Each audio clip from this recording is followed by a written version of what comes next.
কাশির ওষুধ বাড়িতে বসে কিভাবে বানাবেন দেখতে থাকুন ভিডিওটা ফার্স্ট টু লাস্ট পর্যন্ত। তো এখানে নিয়ে নেবেন তুলসী পাতা আর নীলকণ্ঠ ফুল। তো এটি ভালো করে ধুয়ে নেব।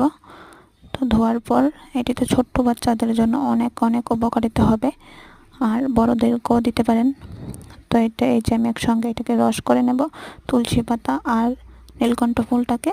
তো রস করে তারপর এটার মধ্যে দেব মধু, 1 চামচ মধু। তারপর দেবেন একটার মধ্যে একটু ওম গরম জল দিলে ভালো হয়। তো এই দেখুন আমি রস করে নিয়েছি। তো এখন আমি দিয়ে দেব মধু। আর এই ওষুধটা বাড়িতে আপনারা খেয়ে দেখুন, 5 দিন কাশি একদম একেবারেই শেষ হয়ে যাবে। তো এখানে মধু দিয়ে দিলাম, এখানে আমি একটু গরম জলও দিয়ে দিলাম। গরম জলটা দেওয়ার সময় আপনাদেরকে সাথে শেয়ার করিনি।